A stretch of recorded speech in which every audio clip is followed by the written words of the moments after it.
있는 그대로의 나를 사랑하라. 치유.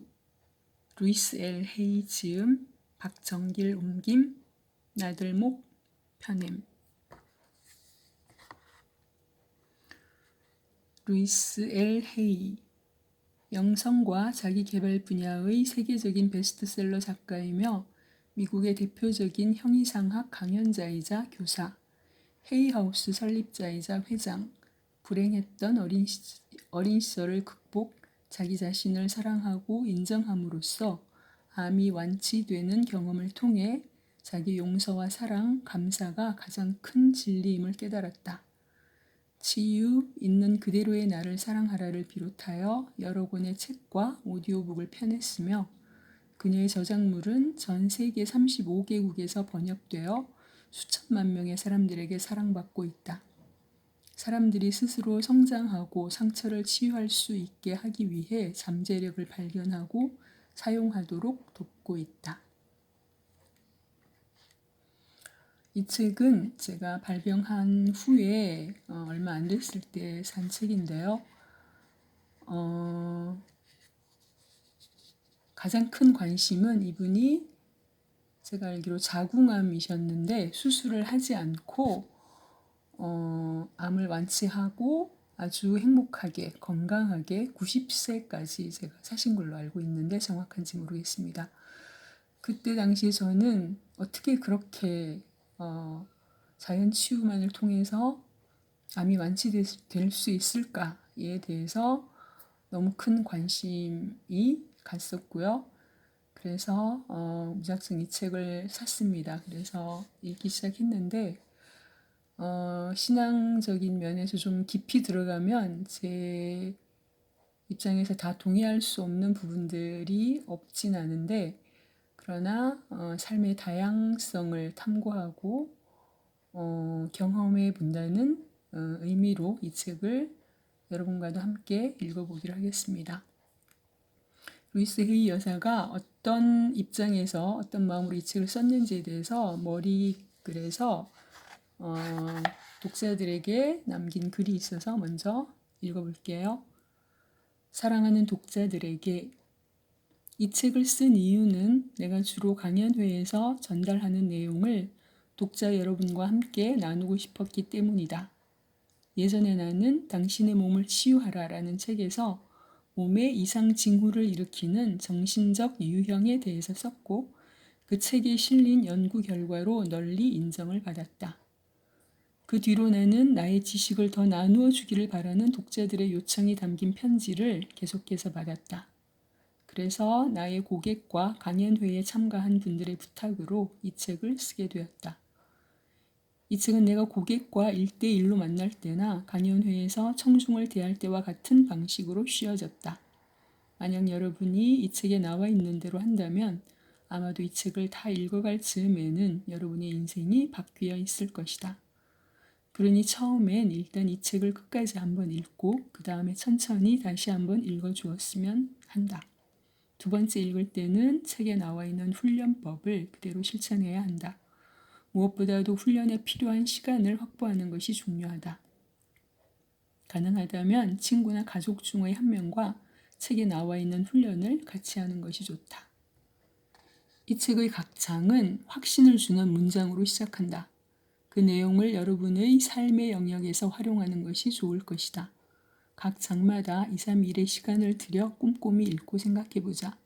각 장의 첫머리에 있는 확신의 말을 끊임없이 말하고 써보기를 바란다. 그리고 각 장의 마무리는 처방으로 끝을 맺는다. 이와 같은 구성은 기존의 의식을 바꾸기 위한 긍정적인 생각의 흐름에 따른 것이다. 각 장의 마지막에 있는 처방 부분을 날마다 반복해서 읽기를 바란다. 이 책은 나의 이야기로 끝을 맺는다. 나의 이야기를 통해서 여러분은 출신에 상관없이 누구든지 자신의 인생을 바꿀 수 있다는 것을 알게 될 것이다. 여러분이 이 책에 나와 있는 대로 생각하고 행동할 때 나도 여러분의 곁에서 함께 여러분을 응원하고 있다는 것을 기억해 주기를 바란다. 루이스 L. 헤이. 오프라 윈프리도 그랬고 이분의 삶도 참 드라마틱하고 굉장히 어려움이 많은 환경에서 시작이 됐는데요. 두 분 다 그것들을 꿋꿋이 자신만의 영성과 어려움을 대하는 그분들만의 독특하고 성숙한 어떤 정신세계 또 삶의 태도 등을 통해서 극복해 나가는 데서 감동을 받게 되는 것 같습니다. 저도 어떤 어려움을 겪게 되는 그런 삶을 살다 보니까 평탄하게 산 분들의 삶에는 별로 마음의 감동이나 끌림이 덜하고 이렇게 어려움을 극복한 사람들의 삶을 자꾸 탐구하고 싶고 공부하고 싶고 배우고 싶다는 생각이 들고 마음도 끌려갑니다. 그래서 저의 삶도 누군가에게 그런 끌림을 주는 그런 삶이 된다면 얼마나 좋을까 이런 소망을 또 갖게 되는데요. 저는 그 다음 장을 이어서 읽지 않고 어떻게 해서 그렇게 암이라는 중대 질병을 수술도 하지 않고 자연 치유를 통해서 또 영성의 세계를 통해서 정말 90세까지 행복하게 살다 갔는지가 너무너무 궁금해서 맨 뒷장에 나오는 나의 이야기로 넘겨서 이 부분을 먼저 읽었습니다. 제가 읽은 순서대로 여러분께도 한번 읽어드려 볼게요. 여러분도 궁금하시죠? 한번 들어보시기 바랍니다. 때로는 인생에 닥친 엄청난 고난이 축복으로 바뀌기도 한다. 이 말이 어떤 말인지 저도 조금은 이해가 되는 것 같습니다. 나의 이야기 16장 우리는 모두 하나다.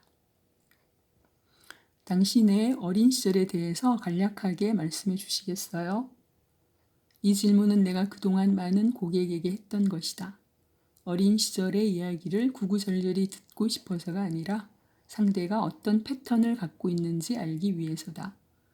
만일 그들이 현재의 문제 때문에 나를 찾아왔다면 사실 그 문제는 오래전에 그들의 패턴에 의해서 만들어진 것이다. 나의 부모는 내가 태어난 지 18개월 되었을 때 이혼했다. 내가 기억하기로는 이혼 당시의 상황은 그다지 나쁘지 않았던 것 같다. 하지만 내가 기억하는 끔찍한 사건은 바로 어머니가 입주 가정부로 일하러 가면서 나를 다른 곳에 맡겼던 일이다. 사람들의 말에 따르면 나는 3주 내내 쉬지 않고 울어댔다고 한다. 나를 돌보는 사람들은 결국 두 손 두 발을 다 들고 어머니에게 연락해서 나를 데려가라고 했다. 결국 어머니는 나를 데려가야 했고 다른 일을 찾아야만 했다. 지금 와서 당시 어머니가 남편 없이 혼자 아기를 키우신 것을 돌이켜보면 감탄할 수밖에 없다. 그러나 그 당시에 내가 신경 썼던 문제는 부모님이 이혼하기 전에 받던 사랑과 관심을 더 이상 받지 못한다는 사실뿐이었다. 나는 어머니가 새아버지를 사랑해서 결혼했는지 아니면 우리에게 집이 필요해서 결혼했는지를 정확히 알지 못한다. 그러나 어머니의 재혼은 성공적이지 못했다. 새아버지는 유럽에서 독일식 교육을 받으며 자란 사람으로 자신이 양육받은 그대로 가족에게 폭력을 휘둘렀다. 어머니가 여동생을 임신했을 때 1930년대의 경제 대공황이 찾아왔다. 우리 가족은 폭력이 난무하는 집에 갇혀서 옴짝달싹하지 못했다. 당신아는 5살이었다. 이야기를 덧붙이자면 이웃에 살던 술주정뱅이 노인이 나를 강간한 것이 그때쯤이지 싶다. 의사가 내 몸 구석구석을 검사하던 기억이 아직도 뇌리에 생생하게 남아있다. 나는 증인으로 법정에 참석했는데 모든 사람들의 관심이 나에게 쏠렸다. 노인은 15년형을 선고받았다. 사람들이 나에게 계속해서 내 잘못이야 라고 말했기 때문에 나는 오랫동안 혹시라도 그 남자가 감옥에서 풀려나와 보복을 하지 않을까 하는 두려움에 떨었다. 나는 어린 시절의 대부분을 극심한 노동에 시달리면서도 육체적, 성적 학대를 견디며 지내야 했다. 나의 자아상은 계속 낮아졌고 나에게 좋은 일이라고는 생기지 않는 것처럼 보였다. 나는 이 느낌을 바깥 세계를 향해 표출하기 시작했다. 초등학교 4학년 때 나의 삶이 어땠는지를 보여주는 전형적인 사건이 하나 있다. 하루는 학교에서 파티가 있었는데 케이크가 여러 개 있었다. 나를 제외하고는 모두 중산층 가정에서 안락한 삶을 누리는 아이들이었다. 나는 초라한 옷을 입었고 목이 높이 올라오는 검정색 구두를 신고 있었으며 우스꽝스러운 바가지 머리에다 생마늘 냄새를 풍겼다. 세균이 침범하지 않게 하기 위해서 날마다 생마늘을 먹어야만 했기 때문이다. 우리 가족은 케이크를 먹어본 적이 없었다. 케이크를 살 형편이 되지 않았기 때문이다. 이웃집 할머니가 나에게 용돈으로 매주 10센트를 주었고 생일과 크리스마스에는 1달러를 주었다. 10센트는 우리 가족의 생활비로 쓰였고 2달러는 한 해 동안 입을 싸구려 속옷을 사는 데 쓰였다. 어쨌든 이날 학교에서 파티가 있었고 케이크도 넉넉했다. 선생님이 케이크를 자르자 아이들이 두세 조각씩 집어갔다. 집에서 매일 케이크를 먹는 아이들이 말이다. 선생님이 나에게 다가왔을 때는 물론 내가 제일 마지막이었다. 케이크가 한 조각도 남아있지 않았다. 단 한 조각도. 이제는 케이크를 먹지 못한 이유가 바로 이미 굳어져 버린 생각 때문이라는 사실을 명확히 알고 있다. 내가 가치 없는 존재라서 어느 것도 가질 수 없다는 생각이 나를 맨 끝에 서게 했기 때문에 결국 케이크를 받지 못한 것이다. 그것이 내가 가진 생각의 방식이었다. 다른 사람들은 내가 가진 생각을 그대로 보여주는 거울에 불과했던 것이다. 15살 때 나는 더 이상 성적 학대를 견딜 수가 없어서 집과 학교를 떠났다. 식당에서 웨이트리스로 일했는데 집에서 했던 모든 힘든 일에 비하면 훨씬 쉽게 느껴졌다. 사랑과 애정에 목말라 있고 자아상이 낮았던 나는 친절하게 대해주는 사람들에게 몸을 쉽게 허락했고 16살 생일이 지난 직후에 딸을 낳았다. 혼자서 아기를 키우는 게 불가능하다고 생각했던 나는 아기를 돌봐줄 좋은 가정을 찾아냈다. 아기를 낳기 전 4개월 동안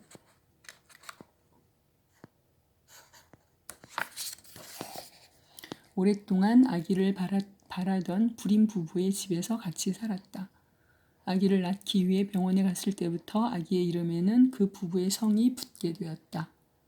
이런 상황에서 나는 모성애를 전혀 경험할 수 없었고 상실감과 죄책감 그리고 수치스러움만 커져갔다. 가능한 한 빨리 수치스러운 감정을 극복해야 했다. 나는 딸아이의 발가락이 다른 아이들보다 훨씬 컸다는 사실만 기억한다. 발가락이 단 큰 것이 나와 똑같이 닮았다. 만일 우리가 만난다면 발가락을 보고 내 딸이라는 사실을 알 수 있을 것이다. 아기를 낳은 지 닷새째 되던 날 나는 부부의 집을 떠났다. 나는 즉시 집으로 돌아가서 여전히 새아버지에게 학대를 당하고 있는 어머니에게 말했다. 어머니, 더 이상 이렇게 살 필요 없어요. 여기서 같이 나가요. 어머니는 10살짜리 여동생을 남겨둔 채 나와 함께 집을 떠났다. 새아버지는 여동생을 끔찍이 예뻐했기 때문에 여동생을 남기고 가는 것이 더 나을 것 같았다. 어머니가 자그마한 호텔에 청소부로 취직하고 자유롭게 편히 쉴 수 있는 아파트로 이사하도록 도와드린 다음에야 나는 내 임무를 다했다는 생각이 들었다. 나는 친구와 함께 한 달만 머물 생각으로 시카고로 떠났다가 30년이 넘도록 눌러 살았다. 어린 시절에 경험했던 폭력과 자신이 가치 없는 존재라는 생각이 결합되어서 나는 계속 나를 함부로 대하고 심지어 나를 때리기도 하는 나쁜 남자들을 인생에 끌어들였다. 나는 남은 인생을 남자들을 원망하며 지낼 수도 있고 계속 나쁜 남자들을 사귀면서 지낼 수도 있었다. 그러나 차츰 직장에서 일이 잘 풀리면서 자긍심이 점차 높아졌고 나를 함부로 대하던 남자들이 인생에서 사라지기 시작했다. 학대당하는 것을 당연하게 여기던 나의 낡은 사고방식이 변하자 그들은 더 이상 내 곁에 있을 수 없어서 떠난 것이다. 그 남자들에게 아무런 잘못이 없다는 뜻은 아니다. 다만 부정적으로 생각하는 나의 패턴이 없었다면 그 남자들이 나에게 접근하지도 않았을 것이라는 뜻이다. 이제 여자를 학대하는 남자는 나에게 아무런 관심도 갖지 않는다. 나의 패턴이 더 이상 그런 남자들을 끌어당기지 않기 때문이다. 시카고에서 여러 해 동안 삽 일을 하다가 뉴욕으로 건너간 뒤 운 좋게도 패션 모델이 되었다. 그러나 유명 디자이너의 패션쇼 모델이 되어서도 나의 자존감은 여전히 낮았다. 오히려 모델 일을 하면서 자신의 단점을 더 많이 알게 되었다. 나는 내가 아름답다는 생각을 전혀 하지 못했다. 나는 꽤 오랫동안 패션 모델로 활동했다. 그러다가 멋지고 교양 있는 영국인을 만나서 결혼했다. 우리는 세계를 여행하면서 각국의 왕족도 만나고 백악관에서 대통령과 저녁 식사를 하기도 했다. 멋진 남편을 둔 패션 모델이었지만 나의 자존감은 여전히 낮았다. 그러다 몇 년이 지나서 나는 내면을 다루는 훈련을 하기 시작했다. 결혼한 지 14년이 지난 어느 날 남편이 다른 여자와 살고 싶다고 했다. 좋은 일이 계속 일어날 수 있다고 겨우 믿기 시작한 나는 심하게 좌절했지만 시간이 지나면서 삶은 계속된다는 사실을 깨달았다. 나는 인생에 변화가 일어나는 것을 느꼈다. 어느 봄날 숫자로 점을 보는 사람이 가을에 인생을 변화시킬 만한 어떤 일이 생길 거라고 말해주었다. 그 일은 너무도 사소한 일이어서 몇 개월이 지나서야 비로소 알아차릴 수 있었다. 정말 우연히 뉴욕시에서 어느 날 열린 종교과학 교회 모임에 참가했다. 처음 듣는 이야기가 많았지만 내 안의 목소리가 나에게 집중하고 들어라는 명령을 내렸고 나는 그 명령에 따랐다. 일요 예배에도 참석했고 매주 있는 수업에도 참가했다. 더 이상 패션계는 나의 관심사가 아니었다. 허리 치수가 늘어날까봐 걱정하고 눈썹 모양에나 신경 쓰면서 몇 년이나 버틸 수 있었겠는가. 고등학교를 중퇴하고 공부라고는 해본 적이 없는 나는 갑자기 지식 탐구에 대한 열정이 불타올라서 영성과 치유에 관해서 미친 듯이 공부하기 시작했다. 종교과학교회는 나에게 새로운 집이 되었다. 교회에 가는 것 말고는 일상생활에 별로 크다란 변화가 없었지만 새롭게 시작한 공부에 대부분의 시간을 보냈다. 3년 동안 공부하고 난 뒤 교회에서 상담가로 활동할 수 있는 자격 시험이 있다는 사실을 알게 되었다. 나는 시험을 통과했고 교회 상담가로 일을 시작하게 되었다. 벌써 오래전 일이다. 이 모든 일은 작은 시작에 불과했다. 교회 상담가로 활동하면서 나는 초월 명상가가 되었다. 그 해에 내가 일하던 교회에서는 성직자 훈련 과정이 없어서 6개월 과정으로 아이오와 주의 페어필드에 있는 대학교에 다니기로 결심했다. 그곳은 나에게 완벽한 장소였다. 입학한 첫 해 매주 월요일 아침마다 우리는 새로운 과목을 배웠다. 이때 배운 과목은 말로만 듣던 생물, 화학, 상대성 이론 등이었다. 토요일마다 시험이 있었고 일요일은 쉬었다. 그리고 다시 월요일이 되면 새로운 과목을 배우기 시작했다. 뉴욕시 곳곳에 널려있던 유흥가가 이곳에는 전혀 없었다. 그래서 저녁을 먹고 나면 모두들 방으로 들어가 공부를 했다.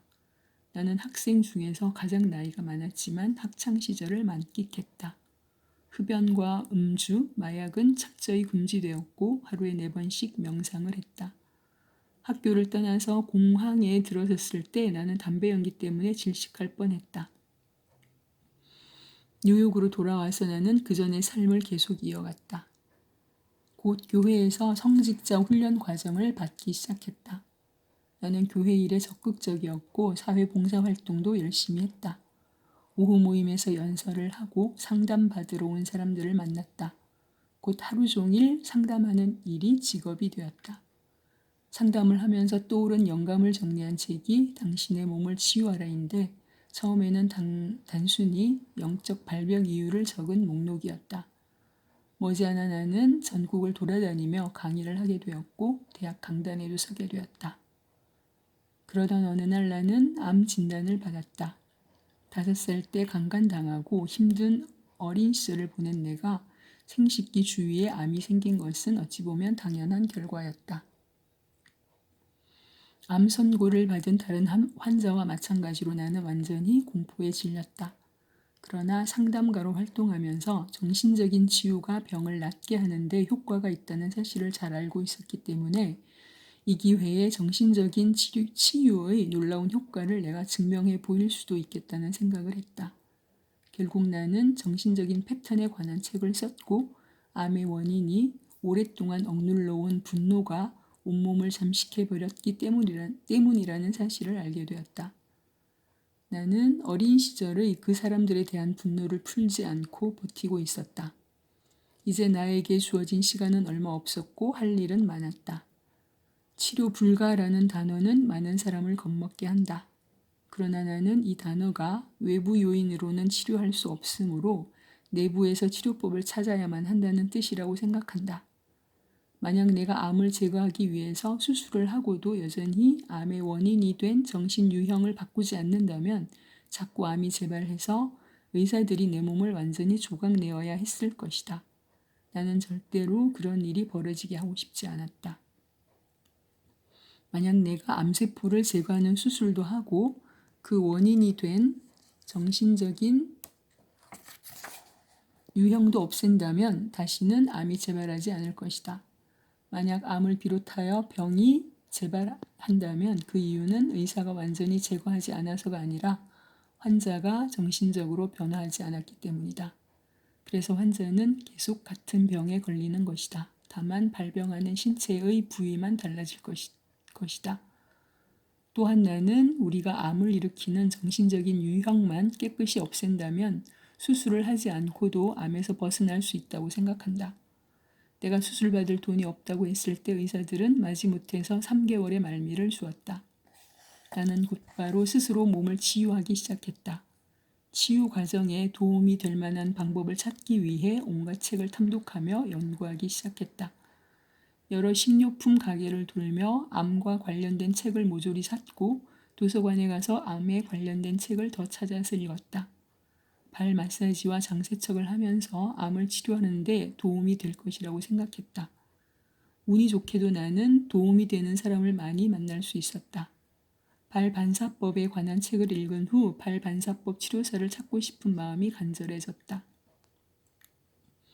어느 날 나는 강의를 듣게 되었는데 앞줄에 앉던 평소와 달리 그날은 왠지 뒤에 앉고 싶었다. 그래서 뒤에 앉았는데 어떤 남자가 들어와 옆자리에 앉았다. 알고 보니 그 남자가 바로 발반사법 치료사였다. 그는 2달 동안 일주일에 3번씩 우리 집에 찾아와서 치료를 해주었고 그것은 정말 큰 도움이 되었다. 나는 전보다 훨씬 많이 자신을 사랑해야 한다는 사실을 알았다. 어린 시절에 사랑을 받지 못했고 자신감을 가지도록 가르쳐준 사람도 없었기에 나는 그들의 방식대로 계속해서 자신을 비난했으며 자기 비난은 자연스러운 일이 되었다. 교회에서 상담을 하면서 나는 자신을 사랑하고 있는 모습 그대로 받아들이는 것이 중요하다는 사실을 깨닫게 되었다. 그러나 정작 나 자신을 사랑하는 일은 계속 뒤로 미루었다. 항상 오늘까지만 먹고 내일부터는 다이어트를 하겠다고 결심하는 것처럼 말이다. 그러나 이제 암에 걸렸으니 더 이상 미룰 수가 없었다. 처음에는 거울 앞에 서서 루이스, 나는 너를 사랑해. 나는 정말로 너를 사랑해. 라고 말하는 것이 너무나 어려웠다. 그러나 계속할수록 삶의 변화가 생기는 것이 느껴졌다. 예전에는 항상 자신을 비하하던 내가 거울 앞에서 하는 훈련 덕분인지 더 이상 나 자신을 깎아내리지 않게 되었다. 진전이 생긴 것이다.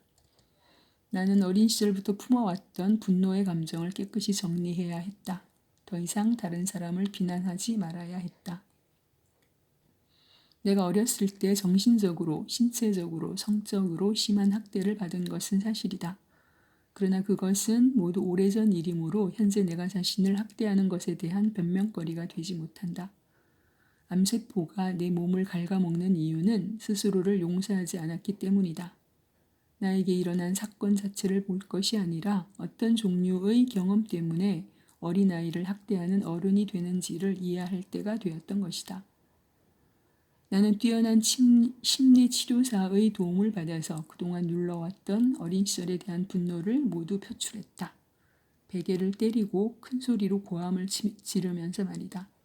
그렇게 하자 몸과 마음이 깨끗해지는 듯했다. 그리고 나서 부모님이 들려주었던 당신들의 어린 시절에 대한 이야기를 정리해 보았다. 그들의 인생을 큰 그림으로 보기 시작했다. 어른의 관점으로 더 넓어진 이해력으로 바라보자 그들의 고통의 연민이 느껴지기 시작했다. 그리고 원망이 조금씩 사라지기 시작했다. 그 밖에도 나는 몸의 독소를 제거하고 정화하는 데 도움을 줄 수 있는 좋은 영양사를 찾기 시작했다. 그동안 인스턴트 식품을 즐겨 먹었는데 그러한 음식은 몸에 축적되어 독소를 만들어낸다는 사실을 배웠다. 해로운 생각도 마찬가지다. 머릿속에 축적되어 독소가 가득한 상황을 만들어낸다. 나는 엄청난 양의 녹색 채소를 주로 먹는 엄격한 식단을 따르기 시작했다. 첫 달에는 일주일에 3번씩 장세척을 받았다. 나는 수술을 받지 않았다. 몸과 마음을 정화하기 시작한 지 6개월 만에 의사들에게서 더 이상 암의 징후가 보이지 않는다는 말을 들었다. 나는 의사들이 말하기 전에 이미 이 결과를 알고 있었다. 경험을 통해서 나는 우리가 사고하고 행동하는 패턴을 바꾸려고 마음만 먹으면 병은 얼마든지 치료할 수 있다는 사실을 알게 되었다. 때로는 인생에 닥친 엄청난 고난이 축복으로 바뀌기도 한다. 때로는 인생에 닥친 엄청난 고난이 축복으로 바뀌기도 한다. 나는 경험을 통해 이 사실을 배웠고 이전과는 다른 패턴으로 인생을 바라보게 되었다.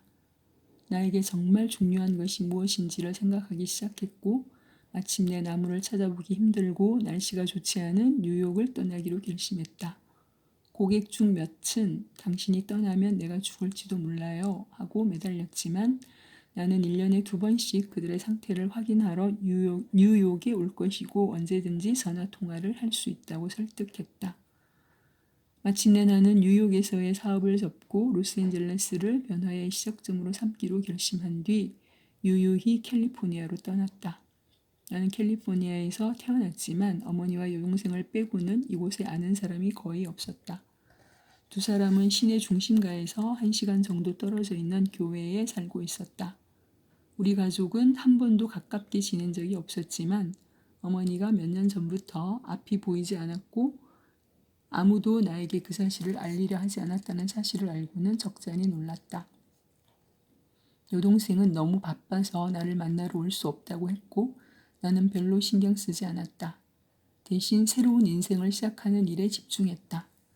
나의 작은 책 당신의 몸을 치유하라는 나에게 많은 길을 터주었다.